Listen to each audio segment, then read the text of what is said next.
God, when Doctor Strange stood on the memory store brick and saw that heart-wrenching story of America Chavez getting scared by a bee, which pushed her lesbian mums into a hole.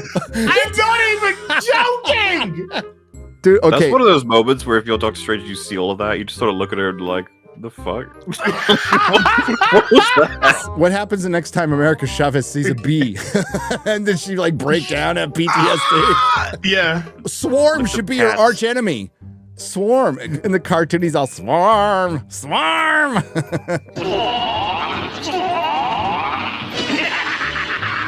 He fought the champions too. Okay. Champions. Weirdest team. Weirdest team. Which version of them though? Not the gay one. The real cool one. The real cool one. Nerdrotic.com. As with Disney Star Wars, there seems to be a commonality with Disney Star Wars. I mean, aside from Forces Female, MCU, incompetence, not a plan. Yeah, pretty much it. Marvel. So this is from Bounding Into Comics. Spencer wrote this. This is from a book. Marvel Studios reportedly only chose Kang as Multiverse Saga villain after Jonathan Majors received positive buzz over Loki cameo. What? Fuck out of here. This is insane. I'm confused. Loki is probably the most watched D+ show, but it still wasn't watched by as many people that watch. Okay, maybe 4% of the amount of people that watch an MCU film. A hit MCU film. And I'm being generous on that. That's how many people watched Loki behind a paywall on Disney+. And that was their biggest hit. It's a new streaming service. At the time it came out, it didn't have as many subs as it has now. And they made a decision for the entire MCU based on that clownish MauLer. Were people praising that appearance at the end of Kang? I feel like it was all I remember is all of us talking about how he took professional clown lessons to play this character. Like, what do you? Who was impressed? Why? What? And I guess I'm just kind of blown away by how that's how little the planning was yet again, and that was the performance that brought you into putting him into the phase 4 and 5 and 6 villain, I guess. And that's the gambit. Stifling order or cataclysmic chaos. There's 2 options. 1, you kill me and destroy all this, and you don't just have one devil, you have an infinite amount. Or you two run the thing. Oh God, it was so bad. I wanted Sylvie to kill him by the end, and thank God she did. I also wanted her to kill everybody on the show and herself, and myself when it was done. But this movie sounds like a positive treat. But dude, basing it like you're Kang the Conqueror on that dude from the end of Loki, which was a mid-show. I mean, going to be nice mid-show based on how it was received. Some of us hated it and saw it for what it was, a complete destruction of the MCU that was supposed to set up the multiverse, but they're doing it again in season 2 right now. And nobody's fucking watching it. And as many have pointed out, this is a great gauge of like how many people actually give a shit about the MCU, which is none, it's done. I've made a couple of videos about it. It's done. Like we are well into apathy now. And it's hit hard and it's hit quickly. And I think Marvel have realized the damage, but way too late. Yeah, like without a doubt, they know. We heard they knew this before they fired the Daredevil writers. We heard it at Comic-Con, and it seems that that's the case. If they felt strongly about something, do you think they would very publicly embarrass and fire the writers and directors from Daredevil, which came from inside Disney Marvel? That article was wow, it's very unlike Disney Marvel, considering what MauLer, you said you heard from this book. They don't like to air. What's up, Fluffy? Fluffy. Hi, Fluffy. They don't like to air their dirty laundry at all. But man, no, never.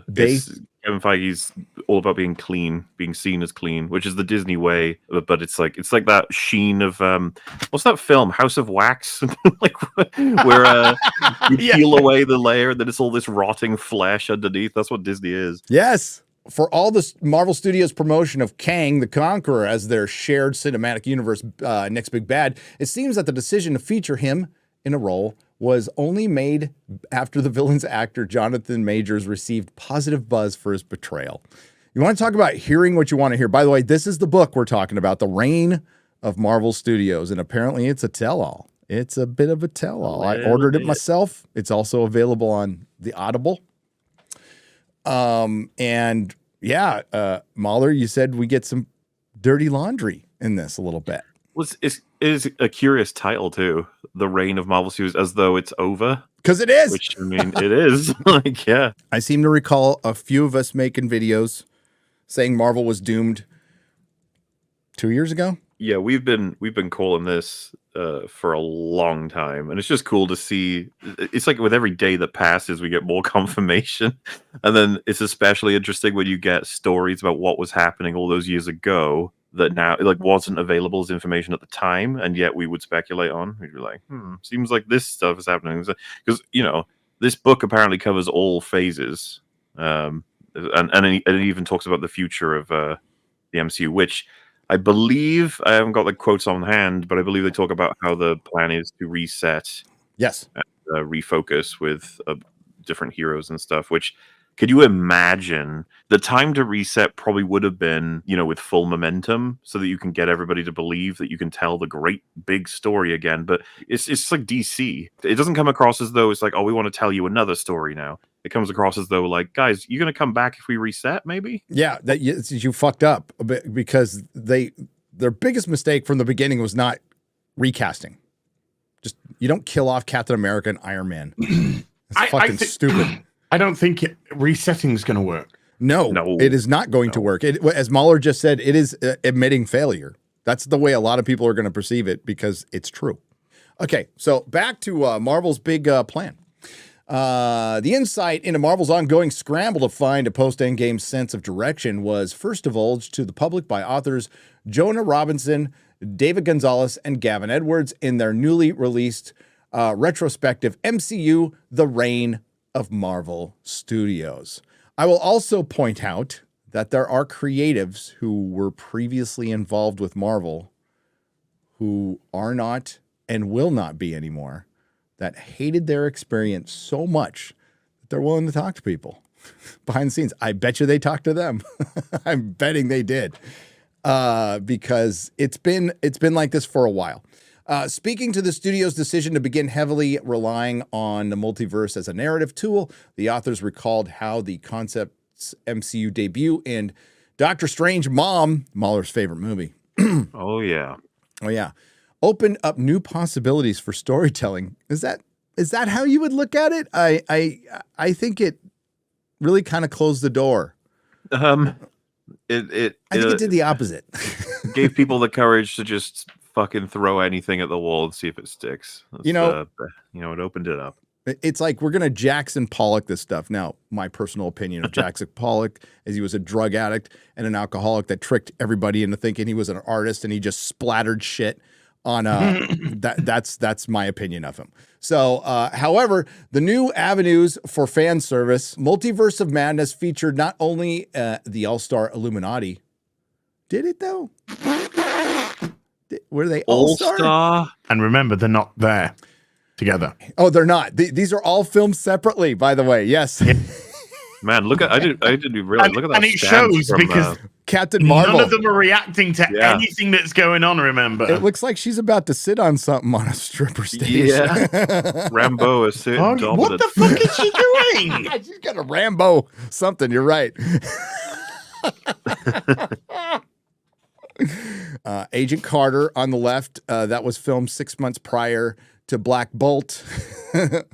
These on a different continent. Didn't Haley Atwell come out critically of her experience filming this as well? I bet. I think she did. So yeah, it's just I don't know. It feels like the longer time goes on, the more people are like, hey, Nothing was shit. It's like Okay, So it's so cold. and let's not forget the really super duper popular Illuminati, which has 2 members of the original Illuminati from the comic books, introduced for the first time to many fans who buy pop vinyls and don't read comic books, the real Black Bolt and Mr. Fantastic, and killed them unceremoniously like a couple of idiots. That was your first appearance of Mr. Fantastic and Black Bolt in the Marvel Cinematic Universe, and you just popped one's head and you made the other one spaghetti. And that was Kevin Feige's decision, by the way. It's fucking terrible. Where was I? Multiverse of Madness featured not only the all-star Illuminati with John Krasinski and Patrick Stewart. Oh yeah, the broke Professor X's from the animated series, the first proper Professor X we see, and the proper Professor X, chair gets his neck snapped by Scarlet Witch. Yeah, after he gets fucking, slaughtered by her in a mind palace back and forth thing. It's like, yep, okay. The fight would go on at least a little longer than that. Okay, it would just and he would win because we've gone over it. He should have won. Fuck you. Yep, it's as simple as that. Yep. But 4 different versions of Benedict Cabbage Patch as Doctor Strange. The trio explained Marvel Studios believed the audiences could follow complicated contingency timelines. They weren't complicated. It was gobbledygook. There's complicated and there's gobbledygook. Gobbledygook is not complicated. It's a 4-year-old with crayons while eating spaghetti. That's what that is. Complicated contingency timelines without comic book style explanatory captions, and tried not to abuse that trust. Well, you failed. You failed miserably. And you can't say diminishing your turn. Your rapid decline into nothingness proves that. For anybody currently defending Loki right now or anything, they just fired all of the Daredevil writers and directors publicly and embarrassed them because they're resetting their fucking universe. So you're defending something that's already dead. Okay, you're defending a corpse. Providing a brief recap for readers, Robinson, Gonzalez, and Edwards then explained Phase 1, 2, and 3 of the MCU had been collectively known as the Infinity Saga. Phases 4, 5, and 6 were dubbed the Multiverse Saga, and noted that the saga's antagonist introduced in Loki as He Who Remains, and then showcased in the movie Ant-Man and the Wasp: Quantumania. Showcased. Sorry, did I say it wrong? No, it's just funny to say that he was showcased in that movie. Showcased in the movie Antifa Man and Wasp: Commie-Mania. Yeah. Was the time-traveling Kang. We was Kangs. A character who had so many different versions and iterations in Marvel comic books that the writers and fans had long ago given up on keeping them all straight. Absolute fact. So the reason Kang has so many iterations is, I think, correct me if I'm wrong, if there's somebody out there who was like in the know in the editorial office back in the day, but it was originally just a bunch of separate characters, and like, let's just make them all Kang. It might help with continuity or some shit, or help with some of the future story. I've never taken Kang seriously, and honestly, one of the better versions was in the Young Avengers with Iron Lad. But and I like the Busiek run of the Avengers. That was really good. A character who had so many different versions and iterations, they couldn't keep them straight. Well, to be fair, they can't keep any of the Marvel characters straight, and that's just their sexuality. Zing! He does. That's what I meant. Gary's like, that was my joke. That was my joke. Well, that's ass. I took the ball and I ran, and I scored a touchdown. Well, I was trying the subtlety aspect, or we could just go, they can't keep their characters from sucking dick. That's what I say normally about Tim Drake. Dude, they made Tim Drake gay, dude. Yeah. They made Tim Drake gay. To get the guy who's been they are a changing. That is actually worse than making Iceman gay. It's actually worse. No, Gary, you're wrong, because they're going to now release an ongoing. Wrong. They're going to release an ongoing Tim Drake Robin series, and that's going to prove to. He got cancelled after 10 issues. Oh no! Oh damn! It went 10. How was Superboy going? Superboy got cancelled. It got canceled, and then Mags Visaggio put up a Superboy trans pitch. No Stealth way. insert. That Yeah, was- stealth and- insert. and- That was real? I thought it was a As- meme. I don't know what to make of this. It feels like everything is just going full on clown world. Yeah. We're way past clown world. We're in a clown We multiverse. hit the clown singularity. Yeah, we've hit the clown singularity. We're in the multiverse of the clowns. Having finally broached the specific topic of Kang himself, the authors then revealed that according to one Marvel source, Kang was not originally intended to be the overarching villain of the multiverse saga, and they should cancel him right now. I don't give a shit about his trial, dude.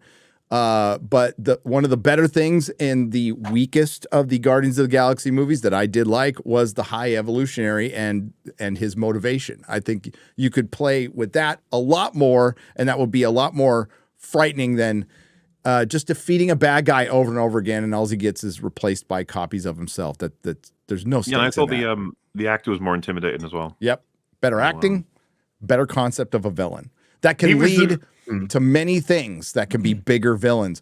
But you had Mephisto out there, like he should be the one pulling the strings. Like that should be your next big That could bad. be interesting. That would be fucking rad. Because then you could bring Then in it the leads you to supernatural. Silver Surfer. Yeah, Silver Surfer and Supernatural. You can combine both of that. You know why Marvel has? Yeah, I don't know if they say it in the book, but like Marvel has had a lot of trouble getting stuff released in China because of supposed Magic. beliefs and magic and stuff like that. That doesn't doesn't seem to be an issue anymore. So they've got this whole facet that they've completely ignored. But hey, we needed Chiqui Chavez and Namor. The decision to elevate Kang, him, to the Thanos level threat was based on positive buzz. That's it. Disney flexed its marketing muscles for Kang's cinematic debut, hoping to get as many eyes as possible on Major's performance and to hype 2 post-credit sequences promoting his central role in both TV, the Loki film, and everywhere else. They detailed in the closing moments of Antifa Man, and the Wasp Quantumania, thousands of versions of Kang crowded an arena. All of them wore the face of Jonathan Majors, not since Robert Downey Jr. had the studio place so many chips on one actor. Right. When Iron Man came out, the original Iron Man, if you've seen the behind the scenes, it was quite a big risk hiring Robert Downey Jr. at that time due to the aforementioned drugs, burglary, jail time, and he was on his, as far as I'm aware, if he transgressed again, he was going away for a long time. He was done. He was done, yeah. And that first Iron Man film blew people away, and it really gave him another lease of life, another big opportunity. I think he was also doing Tropic Thunder at the time, and of course that was a smash hit as well. So going forward, you would be relatively safe based upon how well the film did, how well it was received, and the launching pad that it gave the MCU. Are we okay with that? Yeah. Yeah. Jonathan Majors was seen by 5 people behind a fucking paywall on a streaming service and said, I went to clown school and that's how I played Kang. Like, Well, it was clown. after BLM, so it could be good optics. To Yeah, have a that- focus on a black guy. You know, I'd love to profess that we're geniuses here, but like it's pretty obvious to figure out that they don't know what the hell they're doing. They're just throwing stuff at the wall to see what sticks, and none of it's sticking. And now they have to reset everything, and it's too fucking late. I say more weird science. Yeah, I agree with that You know, too. I'll disagree Ellie the with Brock, that. man, at the time. Jeez. Oh. Yeah, she was legendary. Oh, yeah. She could piss on me. Ah, Christ, the microphone's on. Nobody heard that. Nerdrotic.com. Please subscribe. Hey, if you like what we do here at Nerdrotic Daily, please like, share, and subscribe. And if you could do that with your favorite YouTuber as well, I'm sure they would appreciate it as much as I do.